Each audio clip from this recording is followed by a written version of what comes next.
مقبول ترین وہ ہیں جناب یہ جو ہیں تحریک لبیک پاکستان کے سربراہ حافظ سعد رضوی صاحب. یہ عمران خان کے بعد مقبول ترین شخصیت ہیں اور ایک ہی جیسے اسٹیچر کے اوپر دو لوگوں کا نام آیا ہے, ایک حافظ سعد رضوی اور دوسری شخصیت ہیں چودھری پرویز الہی صاحب. عمران خان کے بعد جو دو شخصیات پنجاب میں پاکستان میں خاص طور پر سب سے زیادہ مقبول ہیں وہ ہیں حافظ سعد رضوی صاحب اور چودھری پرویز الہی صاحب. اب حافظ سعد رضوی صاحب کا ایک مذہبی ایلیمنٹ ہے, وہ بات سمجھ میں آتی ہے. چودھری پرویز الہی صاحب کس چکر کے اندر عمران خان کے بعد جو ہیں وہ مقبولیت کے جو ہے وہ عروج پر پہنچے, حتیٰ کہ انہوں نے نواز شریف صاحب پر بھی سبقت حاصل کر لی.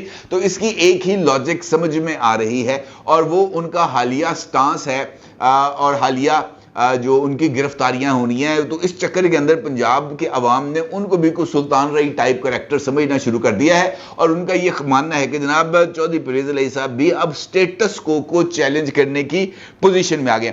اس سوال کے جواب میں 60% لوگوں نے عمران خان کو پاکستان کا سب سے مقبول لیڈر قرار دیا. سعد رضوی اور پرویز الہی صاحب دونوں کی مقبولیت 38% تھی, یعنی عمران خان کے بعد جو دوسرا بندہ ہے جو دوسری کیٹیگری ہے وہ 38% کے ساتھ ہے. یعنی عمران خان صاحب اور دوسروں کے درمیان جو فاصلہ ہے پاپولیرٹی کا وہ گیپ بہت ہی زیادہ ہے, آلموسٹ 40% 38% کا یہ جو گیپ ہے اس کو آپ نظر انداز نہیں کر سکتے. اس کے بعد جناب شاہ محمود قریشی صاحب کا نمبر آتا ہے 37% کے ساتھ, نواز شریف صاحب 36%, شہباز شریف صاحب 35%, مریم نواز 30%, شاہد خاقان عباسی اور دیگر 28%. اس کا مطلب یہ ہے جناب کہ یہاں پر جو پنجاب کی صورتحال ہے وہ خود کچھ زیادہ مجھے بہتر ہوتی ہوئی نظر نہیں آ رہی اور حالات یہاں پر کچھ زیادہ خراب ہوتے چلے جا رہے ہیں. اور پنجاب کے اندر جو انتخابات ہیں اور ان انتخابات کے نتائج وہ بہت ہی زیادہ فیصلہ کن ہوں گے, اس میں کوئی دو رائے نہیں ہے کہ پنجاب ہی پاکستان کی سیاست کا تعین کرتا ہے اور اس بات کا تعین کرتا ہے کہ تخت لاہور پہ کون بیٹھے گا, اور تخت لاہور پر جو بیٹھے گا اس کا مطلب یہ ہے کہ وہی تخت اسلام آباد پر حکمران ہوگا. یہ بڑی امپورٹنٹ سی بات ہے. اس سروے کے اندر بہت ساری چیزیں ہیں جو حیران کن ہیں. میں بار بار آپ سے کہہ رہا ہوں کہ یہ چیزیں ایسی ہیں جن کو آپ آسانی سے ڈائجسٹ نہیں کر سکتے. مثال دے رہا ہوں, اداروں کے بارے میں سروے کرایا گیا کہ جناب کون سا ادارہ سب سے بہتر ہے, تو پاکستانی فوج کے بارے میں سب لوگوں نے تقریباً 88% لوگوں نے اس بات کا ذکر کیا کہ مقبولیت میں اور ایک ادارے کے طور پر اپنے فرائض انجام دینے میں پاکستانی فوج کا جو نمبر ہے وہ تقریباً 88% ہے. میڈیا اور عدلیہ پر لوگوں کا اعتماد 56% ہے. سیاستدانوں پر لوگوں کا اعتماد 39% ہے, پارلیمنٹ پر 47%, الیکشن کمیشن پر 42% اور پولیس پر 54% ہے. اس کا مطلب یہ ہے جناب کہ فوج کے بعد میڈیا کے اوپر عوام کا اعتماد جو ہے وہ بہت ہی زیادہ ہے.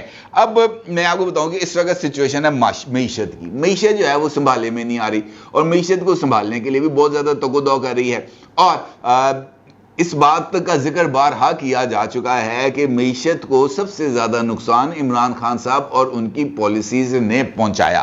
یہ جو سروے ہیں میں آپ کو یہ بتا رہا ہوں کہ یہ سروے کو زیادہ پرانا نہیں ہے, جولائی میں کیا گیا تھا اور گیلپ پاکستان نے یہ سروے کیا ہے اور ایک سیاسی تنظیم نے یہ جو سروے ہے یہ کرایا. عمومی طور پر ایسے سروے مختلف سیاسی تنظیموں کے نام سے ہوتے ہیں جن کو کوئی جانتا بوجھتا نہیں ہے. بنیادی طور پر ان تنظیموں کے ذریعے جو ہے وہ فیس ادا کی جاتی ہے سرویز کی, اور جہاں پر یہ رپورٹیں پہنچتی ہیں یہ وہیں پر پہنچتی ہیں. معیشت کا جناب جو بیڑا گرک ہے یہ بات سب کے سامنے ہے کہ جناب عمران خان صاحب کی طرف سے کیا گیا. انہوں نے IMF کو جو ہے غلط ان کے ساتھ جو ایگریمنٹ تھا اس کو بریچ کیا, لیکن پنجاب کے اندر لوگ یہ کہتے ہیں کہ جناب جو سب سے زیادہ معاشی کارکردگی کی وجہ سے جس پارٹی کی سب سے زیادہ مقبولیت ہے وہ PTI ہے. اب بتائیں کیا کیا جائے. لوگ معیشت کی جو ترقی ہے کارکردگی ہے وہ یہ کہتے ہیں کہ 64% لوگوں کا یہ ماننا ہے کہ عمران خان صاحب کے دور میں معاشی کارکردگی بہت بہتر تھی اور وہ اسی کارکردگی کی بنا پر ووٹ دیں گے. البتہ جو PTI کے لیے اس کے اندر سوچنے کا مقام ہے وہ یہ ہے کہ جو PTI کا ووٹر ہے وہ عمران خان کے بغیر بھی پی ٹی آئی کو ووٹ دے گا. اگر عمران خان صاحب پی ٹی آئی کے صدر نہیں بھی ہوں گے, اس کے سربراہ نہیں بھی ہوں گے, تب بھی پی ٹی آئی کو ووٹ دینے والوں کی جو تعداد ہے وہ اچھی خاصی ہے, تقریباً 37% ہے. وہ جو لوگ یہ کہتے ہیں کہ وہ عمران خان اگر پارٹی کے سربراہ نہ بھی ہوں تب بھی وہ پی ٹی آئی کو ووٹ دیں گے, یہ وہ کمیٹڈ قسم کے لوگ ہیں جو اس سروے میں موجود ہیں. اور اگر آپ سیاسی جماعتوں کی حکومت اور فوجی حکومت کے آپشنز کے حوالے سے سوال کو دیکھیں تو وہاں پر فوجی حکومت کی بات آتی ہے. پھر اس کے اندر عوام کو, اس عوامی جائزے میں عوام کو یہ آپشن دیا گیا کہ وہ عمران خان اور نواز شریف میں سے کس کو چنیں گے, تو جواب میں صرف 3% کا فرق تھا.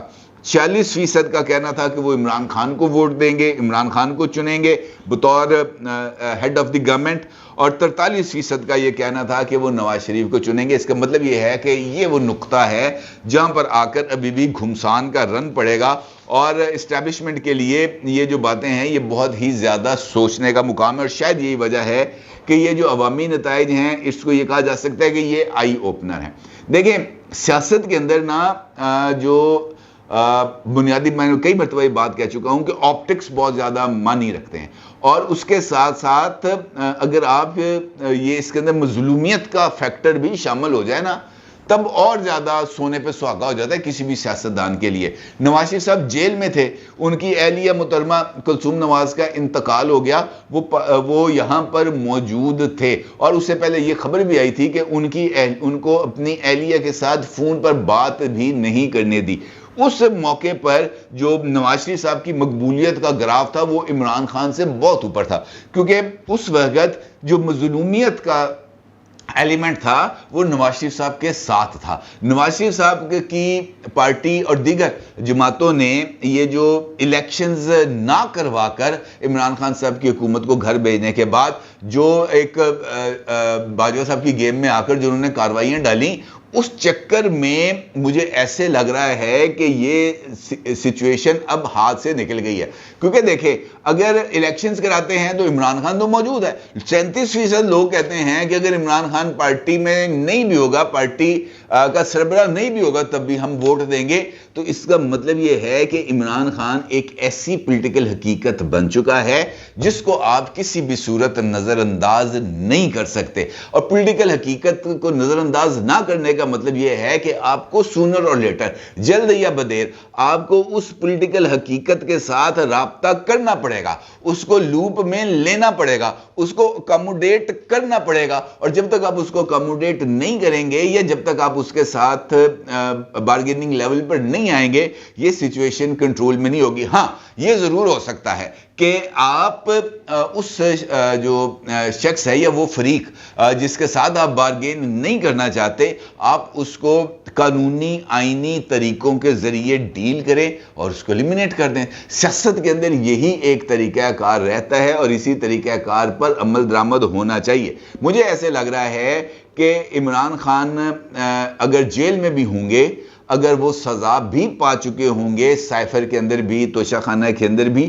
تو اس کے باوجود عمران خان صاحب پاکستان کی سیاست اور خاص طور پر پنجاب کی سیاست پر بہت ہی زیادہ اثر ڈالیں گے, اور جو نتائج ہیں اس کے اوپر وہ کسی طور پر اثر انداز ہو سکتے ہیں. اب دیکھنا یہ ہے کہ یہ سروے کی رپورٹ کے بعد یہ جو مائنڈ گیمز ہیں اس کو کیسے کھیلا جاتا ہے. اسٹیبلشمنٹ ان رپورٹس کی روشنی میں کون سے نئے آپشنز کو تلاش کرتی ہے, یہ جو فلوٹنگ ووٹرز ہیں ان کو کیسے اٹریکٹ کرتی ہے, اور مائنس عمران خان فیکٹر کے اوپر کس حد تک غور کرتی ہے, کیونکہ مجھے نہیں لگتا کہ اس کے بغیر کوئی بات ممکن ہو سکے. اور ٹی ایل پی کے لیے اور حافظ علامہ سعد رضوی صاحب کی جو اس وقت کی پرفارمنس ہے پاپولیرٹی میں, یہ ان کے لیے بھی بہت ہی زیادہ امپورٹنس رکھتی ہے.